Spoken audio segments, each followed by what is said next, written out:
పచ్చి కొబ్బరితోనే లడ్డూలను చేసిన. ఫస్ట్ అయితే స్టవ్ మీద కడాయి పెట్టుకొని 1 టేబుల్ స్పూన్ నెయ్యి వేసుకొని పచ్చి కొబ్బరి తురుము వేసుకొని వేయించుకోవాలి. ఈ తురుము ఇంత తెల్లగా ఎందుకుందంటే కొబ్బరి పైన ఉన్న బ్రౌన్ పార్ట్ మొత్తం తీసేసి మిక్సీలో వేసుకొని ఈ విధంగా పొడిలాగా చేసుకొని వేయించుకుంటే తెల్లగా వస్తాయి అన్నమాట లడ్డూలు కూడా.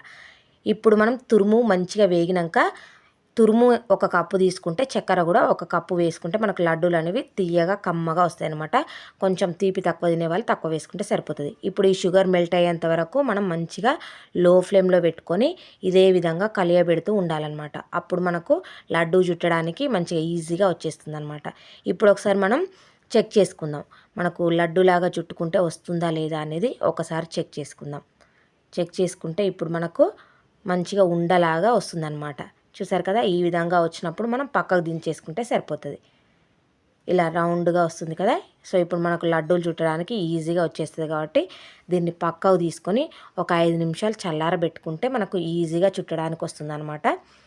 సో ఇప్పుడు పక్కకు తీసుకొని ఒక 5 నిమిషాలు చల్లారబెట్టుకొని ఈ విధంగా మంచిగా లడ్డూల్లాగా చుట్టేసుకోవడం అనమాట. చాలా కమ్మగా ఉంటాయి. నచ్చితే మీరు కూడా వేసుకోండి. తప్పకుండా నచ్చితే సబ్స్క్రైబ్ అయితే చేసుకోండి.